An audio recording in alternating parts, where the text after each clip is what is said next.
All right, what is going on, guys? This weekend is UFC 310, and I'm going to be going over my full card predictions for every fight on this card, starting with the early prelim opener of Kennedy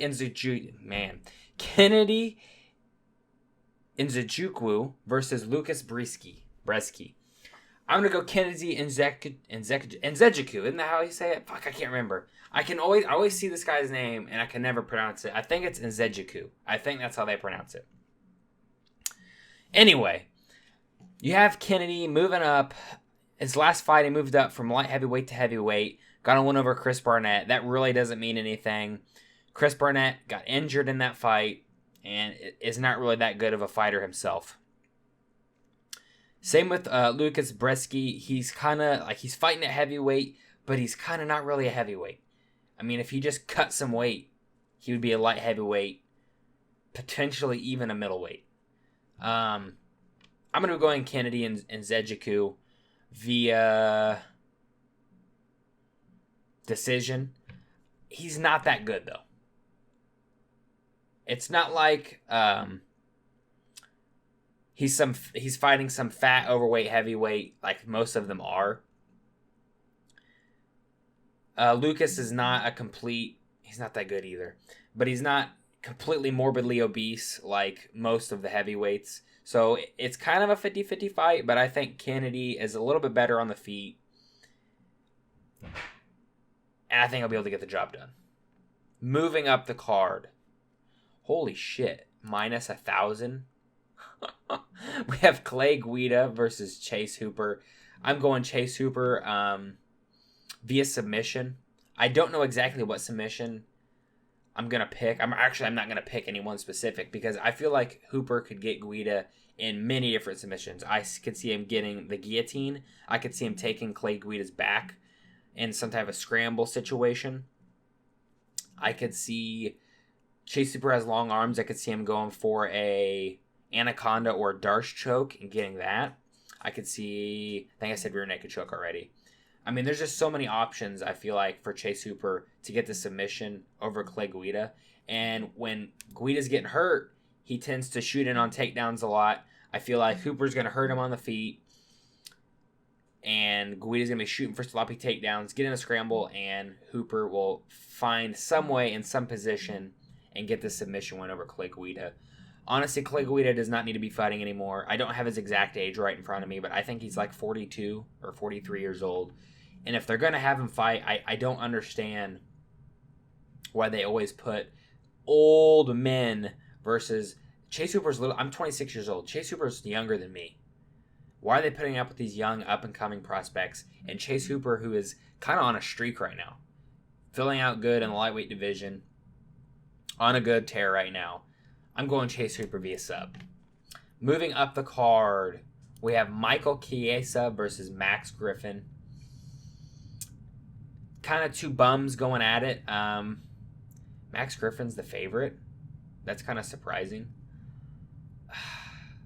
This is kind of just like one of those fights, like two older-ish veterans in the UFC. I think they're both in their late 30s, which I'm saying like late 30s in general is not old, but for fighting it is. I think I'm going to go Michael Chiesa via decision. He's got decent wrestling and jiu-jitsu. I think he definitely holds the advantage there. Griffin, slightly better on the feet than Chiesa. Chiesa doesn't have very good striking. I don't know. I think Griffin will be strong enough to not get be able to control dominantly. And I think Chiesa will do enough with control time to win this fight. I see Michael Chiesa winning a very boring 29-28 up against the fence decision. And that's how I think this is probably going to go. Unless someone, gets clipped and hurt and finished, or clipped and hurt and gets subbed. But I think this will be a very boring 29-28 decision win for Michael Chiesa. Moving up the card, this is actually a really good fight, and you could argue this should be on the pay-per-view. Cody Durden versus Joshua Van. And I've flipped back and forth, and still, as I'm recording this right now, I'm not 100% sure who I'm going to pick. You have Joshua Van, up-and-coming prospect, then gets knocked out versus was it Charles Johnson? Is that his name? It's Charles something. I think it's Johnson. Gets knocked out by Charles Johnson. Kind of derailed. But then, within a couple of months, takes a short notice fight against, was it Edgar Chairez at UFC Noche, I believe. And wins that fight. And it kind of goes to war with him, if I'm being honest. Cody Durden, fairly well-rounded. Got good boxing and wrestling. Decent jiu-jitsu as well. Joshua Van's primarily a striker, specifically. He's got really good boxing. I'm somewhat afraid that Van's chin just isn't there, and he's so young. I wish I had his age pulled up. I think he's like 22 or 23 years old. He's so young, especially in the UFC and in fighting. I want to pick Joshua Van so bad, but I just have a feeling that Cody Durden is either going to clip him, hurt him, and put him away, or be able to outmuscle him because he's quite a bit bigger. He's a couple inches taller than Van, and he's just more physical than Joshua Van is. I feel like he's going to be stronger in the grappling than Van will be. Van does have good takedown defense, and he really hasn't been like out grappled in his career. Very tough pick. I'm gonna pick Joshua Van via decision. This is a really close fight. I'm not super confident in that pick. I think Van's best path to victory will be via decision. Could he clip Cody Durden and hurt him and finish him? Yes. But I think his most likely path to victory is via decision. But I'm not super confident in that pick. I could easily see Cody Durden out grappling Joshua Van, holding him up against the fence, getting him taken down, just imposing his physicality on Joshua Van, and getting the win that way via decision. So yeah, that's what I'm going to be going with. Moving up, we have Chris Weidman versus Eric Anders. I already did a breakdown of this fight. They were supposed to fight, if I remember correctly, Anders got sick the day of the fight or the day before the fight and pulled out, so they rescheduled it for UFC 310. I'm going Chris Weidman. I think,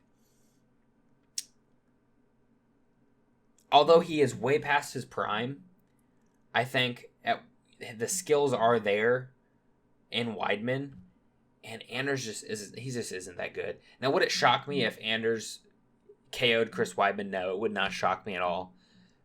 He's been KO'd so many times in his last few fights that, although they were been a while ago, it wouldn't shock me if he got KO'd.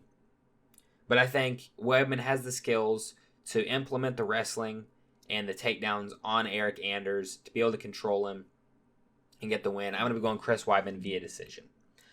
Moving up the card, another great fight, which I think could be on the pay-per-view. We have Randy Brown versus Brian Battle. This is a great, great fight. For some reason, I thought Randy Brown had a longer reach, way longer reach than 78 in reach. This is another close fight, tough fight to pick. You have Brian Battle improving in his grappling, especially looked like he had something to prove in his last fight. Although he won it with strikes, he was constantly going for takedowns, nonstop going for takedowns. I can't remember the guy's. It was the French guy. I can't, did you really think he was going to lose to a French guy? Like, come on. But nonstop going for takedowns. Probably wanting to, his only loss in the UFC was when he got out-grappled by Renat Fakhretdinov. And if they did a rematch, I might pick Brian Battle. With the improvements he'd made on the feet and in his grappling, I might pick him. Randy Brown, at one point, upcoming contender. Not that he's not a contender in the welterweight division anymore, but he's had his chances to fight these higher level opponents, and every time he's had the chance to fight a higher level competition, he hasn't succeeded. And again, Brian Battle, so far, I guess I would say his highest level of opposition he's fought was Renat Fakhretdinov, and he lost. And Fakhretdinov hasn't been looking that great in his last few fights. He's been looking good, don't get me wrong. I think for my official prediction, I'm going to be going Brian Battle via late TKO. Probably like third round TKO. One thing that Brian Battle does have a very good advantage in is the cardio. I think Randy Brown is the more technical kickboxer on the feet. But Brian Battle will take a shot to land a shot and just keep moving forward and just throw volume at you. And I think in the later rounds, he's going to continue to do that to Randy Brown and tire Randy Brown out. He's going to be sloppy. He's going to get clipped. And it will be similar to Brian Battle's last fight, where it's kind of a standing TKO. Moving up. This was opening up the prelims. On the prelims, again, another fight. Could be on the pay-per-view. Movsar Evloev versus Aljamain Sterling. Look. Heck, they're the same height. Movsar, just a slight edge and reach. I think this is a pretty straightforward. I want Aljamain Sterling to win. I don't think he's going to win. Movsar has been improving in his striking. I don't think he's going to finish Aljamain Sterling. I don't think he has any finishes in the UFC. But I think essentially what's going to happen here is Movsar will be able to do whatever he wants on the feet. Aljo has good kicks. That's like the one thing he does have. He does have good kicks, and he usually tries to use them to set up a takedown. But as far as wrestling goes, although Aljo is good at wrestling, I think Movsar's wrestling is way better. So I'm going to be picking Movsar Evloev via decision. I don't think he'll be able to finish Aljo. Although it wouldn't shock me if he could clip him and hurt him and knock him out, because he has been improving. And the way, again, like I said, I want Aljamain Sterling to win. The best way I think Aljo can win is he needs to get the back of Movsar Evloev and get a finish via rear naked choke. So somehow he's got to figure out how to take Movsar's back and get the rear naked choke. I hope he does. I really hope he does. And then after that, I hope he gets a title shot, because I think he deserves it. You know, you lose your belt, you move up a weight class, and you get 2 fights, you win them both, high-level opposition, both fights. You should definitely, that should earn you a title shot. So hopefully Aljo wins. I'm rooting for him, but unfortunately, I think Movsar will probably win via decision, as he usually does. Moving up the card. This is a great card, by the way. UFC 310. Solid card all the way around, up and down. We have Vicente Luque versus Themba Gorimbo. Look, if this was 2 years ago, or maybe don't quote me on that. I can't remember exactly. Luque had that brain bleed happen. Essentially, anytime before the brain bleed with the fight with Jeff Neal, I would be picking Vicente Luque to absolutely destroy Themba Gorimbo. I think Luque's done. He looks like shit in his last few fights. His first fight back gets RDA, an old lightweight, up at welterweight, and just out-grapples him. Didn't want to take any punches, which I don't blame him with having that serious of an injury. Didn't want to take any punishment. Just out-grappled RDA, used his physicality, which uses what happens to RDA. His opponents use his physicality against him when he's fighting at welterweight, that is. Then, so he gets a win there, comes back, fights Buckley, and honestly, it looks like he just quit. Like, Buckley's a big guy for welterweight, so I completely understand not wanting to get hit in the head by Buckley, but didn't look like he wanted to be there at all. I know Gorimbo's taking this on short notice, but he's shown he can go a hard 3 rounds of constant grappling. And honestly, I think that's what's going to happen in this fight. I think Themba Gorimbo is just going to wrestle the shit out of Vicente Luque and win via very, very boring decision. He did it like 2 fights ago against somebody. I think it's just going to be controlling Vicente Luque up against the fence, taking him down briefly, holding him momentarily. He'll probably make his way back to his feet. Then Gorimbo will get him back down or hold him up against the fence again. This is one of those fights. I'm rooting for Luque. I hope he wins. But I think Themba Gorimbo is going to wrestle fuck him via decision. Moving up. Headlining the prelims. Another fight you could make an argument that should go on the pay-per-view. We have Dominic Reyes versus Anthony Smith. Look at Anthony Smith. Oh, he looks like he should be fighting at middleweight, which at one point he was. I'm going Dominic Reyes. Anthony Smith, in all of his fights, just essentially quits. I mean, his last win, I don't want to call it a fluke, but Petrino shot in on a shitty takedown and essentially gave Anthony Smith a guillotine. Like, Anthony Smith's not an idiot. I mean, let me rephrase that. He's not an idiot when it comes to, if you're going to give him a submission, he's going to get that submission. He's not an idiot when it comes to jiu-jitsu. Now, does Dominic Reyes finish Anthony Smith? I think if he does get the finish in this fight, it's either going to be in the very first round very quickly or very late in the 3rd round.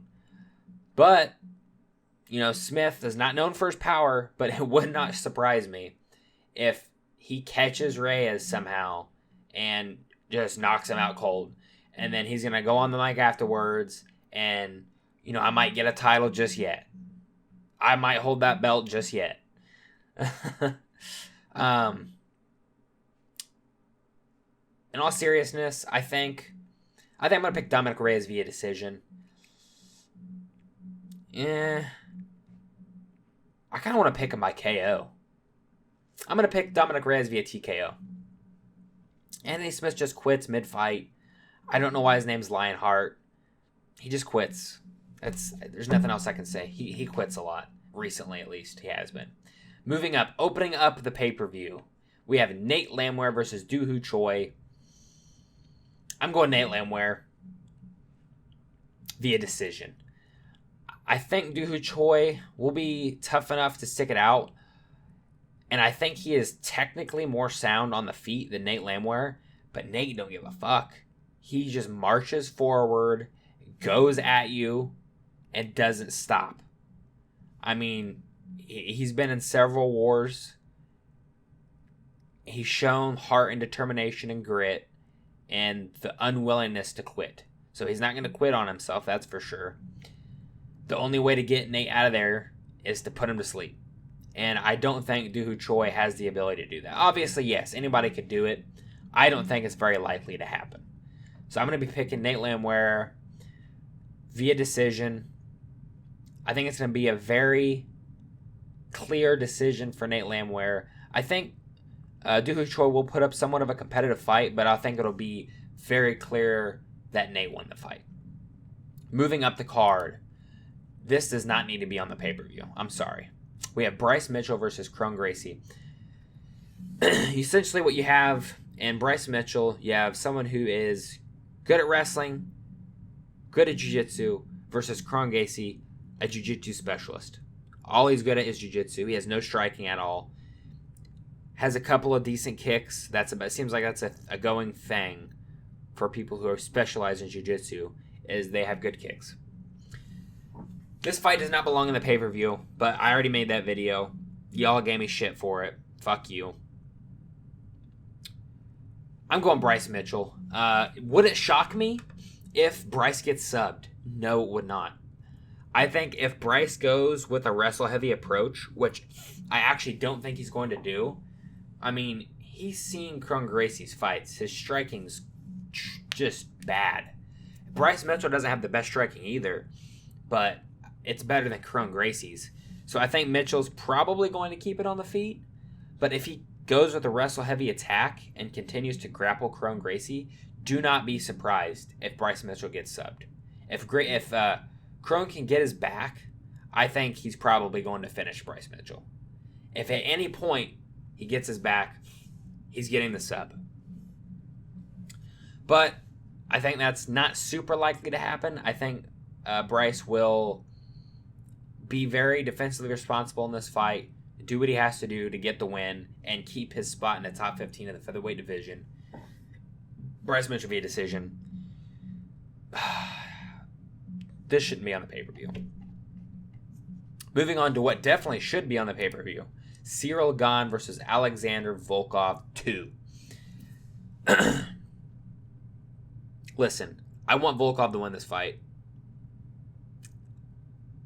I think Gane's going to win. I'm pretty confident Cyril Gane's going to win this fight. Volkov has improved tremendously since their last fight, but I don't think it's enough to beat Cyril Gane. I think Gane's too fast for Volkov. He's well-rounded enough. I think Volkov obviously has shown improvements in his grappling. He's shown improvements in his striking. I just think he's too slow and sluggish.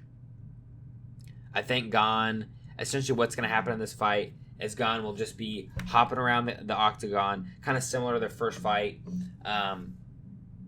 It's going to be a very clear Cyril Gane win via decision.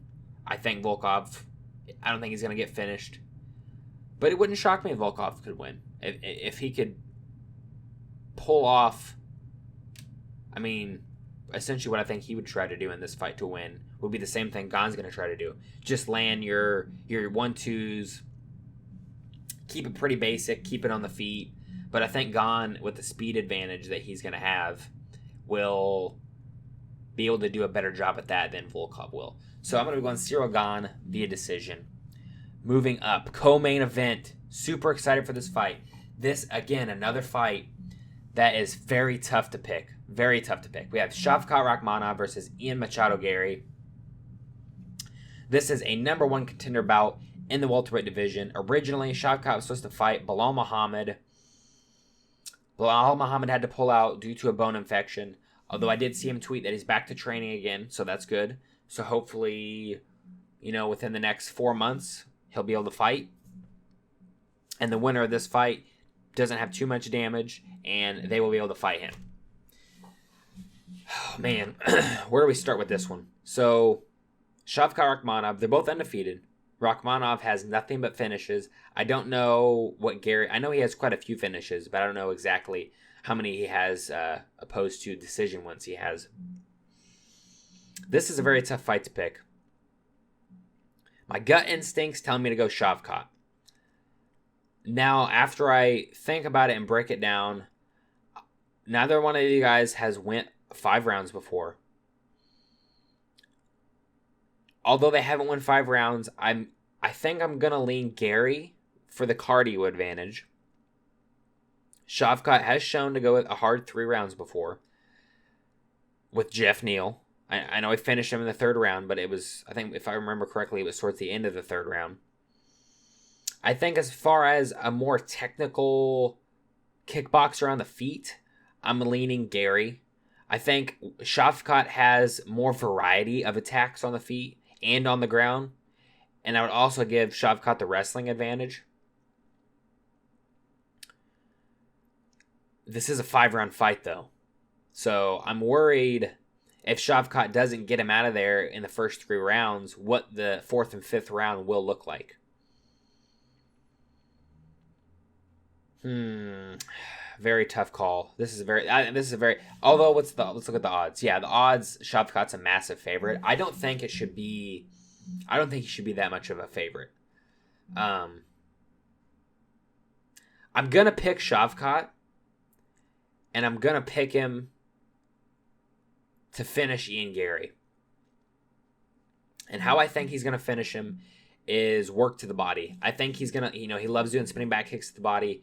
He loves doing kicks in general to the body. I think he's going to kick Ian to the body, hurt him. He's going to drop down, and he's going to finish him off with ground and pound. I don't know what round it's going to happen in. that's just how I see the fight going. That's how I'm going. Shavkat Rakhmonov via TKO started with body strikes. Moving up the card, the main event, Alexandre Pantoja versus Kai Asakura. Kai Asakura debuting, getting a title shot. Not the first time this has ever happened before. In the flyweight division, too, if I remember correctly, you had Tim Elliott getting a title shot in his UFC debut versus Demetrius Johnson from winning the Ultimate Fighter. So, I mean, I guess kinda. I mean, he fought in the Ultimate Fighter, but anyway. I'm going Pantoja via sub. Probably rear naked choke. I think it's going to be the most likely way for him to get the sub in this fight. Although, would not surprise me if Pantoja gets chinned here.